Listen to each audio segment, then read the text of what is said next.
അടുത്ത അതിഥിയിലേക്ക് പോവുകയാണ്. അതായത് ശ്രീ ജോർജ് പുടിപ്പാറ, താങ്കളുടെ ഒരു നിരീക്ഷണം നേരത്തെ തന്നെ നമ്മുടെ ചർച്ചയിൽ പങ്കുവച്ചിട്ടുള്ളതാണ്. താങ്കൾ പറഞ്ഞതനുസരിച്ചുള്ള രീതിയിൽ കാര്യങ്ങൾ മുന്നോട്ട് പോകുന്നു. ഇനി അൻവറിനെ സംബന്ധിച്ച് നോക്കിയാൽ ഈ 19,946 വോട്ടുകൾ 20,000-ന് അടുത്ത വോട്ടുകൾ നേടിയിരിക്കുന്നു. എന്തായിരുന്നാലും അത് LDF-നോ UDF-നോ NDA ക്യാമ്പുകളിലേക്കോ വരേണ്ട വോട്ടുകൾ തന്നെയാണെന്നുള്ള കാര്യത്തിൽ യാതൊരുവിധ സംശയവുമില്ല.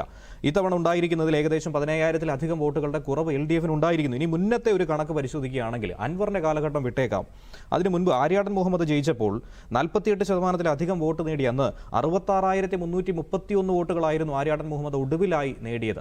ഇപ്പോൾ ഷൗക്കത്താകട്ടെ അതിൻ്റെ 10,000-ലധികം വോട്ട്, 11,000-ന് വോട്ട് വർദ്ധിപ്പിച്ചുകൊണ്ട് തന്നെയാണ് ഒരിക്കൽ കാലിടറിയ മണ്ഡലത്തിൽ നിന്നും തിരിച്ചു കയറിയിരിക്കുന്നത് എന്നുള്ളതും വിസ്മരിക്കാൻ കഴിയുന്ന ഒരു വസ്തുത കൂടിയല്ല. ഈ ഒരു ഘട്ടത്തിൽ ഭരണവിരുദ്ധ വികാരം എന്നുള്ളത് പറയാൻ സാധിക്കുന്ന ഒരു വിഷയമാണോ? കാരണം മറ്റു മണ്ഡലങ്ങളിലുള്ള കാര്യങ്ങൾ നേരത്തെ തന്നെ നമ്മൾ പരിശോധിച്ചപ്പോൾ, ഉപതെരഞ്ഞെടുപ്പ് നടന്നപ്പോൾ അവിടെയൊക്കെ തന്നെ ഉണ്ടായിരുന്ന ട്രെൻഡ് എന്ന് പറയുന്നത് പുതുപ്പള്ളിയിലും അതുപോലെ ചേലക്കരയും പാലക്കാടും ഒക്കെ തന്നെ സംഭവിച്ചത്, നിയമസഭാ പാർലമെന്ററി തിരഞ്ഞെടുപ്പുകളിലൊക്കെ തന്നെ സംഭവിച്ചത് ആരായിരുന്നു? അവർ തന്നെയായിരുന്നു പിന്നീട് മുന്നോട്ട് പോയത്. പക്ഷേ ഇവിടെ ഒരു മാറ്റം സംഭവിച്ചിരിക്കുന്നു.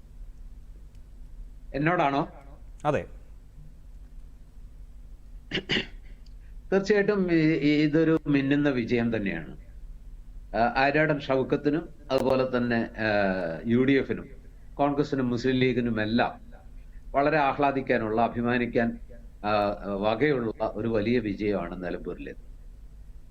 ഒപ്പം തന്നെ PV അൻവർ എന്ന് പറയുന്ന വ്യക്തിക്കും സ്വാഭാവികമായിട്ടും അഭിമാനിക്കാൻ അല്ലെങ്കിൽ ആഹ്ലാദത്തിന് വകയുണ്ട്. അദ്ദേഹം ഏതാണ്ട് 20,000-ഓളം വോട്ടുകൾ പിടിച്ചു. അപ്പൊ ഇതിനകത്ത് നേട്ടമുണ്ടാക്കിയ ഒരു മുന്നണിയെക്കുറിച്ചും ഒരു വ്യക്തിയെക്കുറിച്ചുമാണ് ഞാൻ ആദ്യം പരാമർശിക്കുന്നത്. ഈ തെരഞ്ഞെടുപ്പിൽ പകട്ടോടെ നിൽക്കാൻ കഴിയുന്നത് UDF-നും പിന്നെ അൻവറിനുമാണ്. അൻവർ പറഞ്ഞതിന്റെ അടുത്ത് എത്തിയില്ല, വിജയിക്കും എന്നൊക്കെ പറഞ്ഞെങ്കിൽ അതൊന്നും ഒരു എന്താ പറയാ വിശ്വസനീയമായിട്ട് നമ്മൾ ആരും വിശ്വസിച്ചതുമല്ല. അപ്പൊ ഏതായാലും ഇതിനകത്ത് നേരത്തെ എന്റെ സുഹൃത്ത് ശ്രീ ജയചന്ദ്രൻ ചൂണ്ടിക്കാണിച്ച ചില കാര്യങ്ങൾ, അത് ഏത് പരാജയം ഉണ്ടാകുമ്പോഴും കണക്കുകൾ കൊണ്ട് വേണമെങ്കിൽ നമുക്ക് ഇതിനെയൊക്കെ ഈ പറഞ്ഞ രീതിയിൽ ട്വിസ്റ്റ് ചെയ്യാം. അത് ഒരു ഡബിൾ എഡ്ജ്ഡ് സ്വാഡാണ് ഈ കണക്കുകൾ എന്ന് പറയുന്നത്, സ്റ്റാറ്റിസ്റ്റിക്സ് എപ്പോഴും. അതായത് ഇരുതല മൂർച്ചയുള്ള വാളാണ്.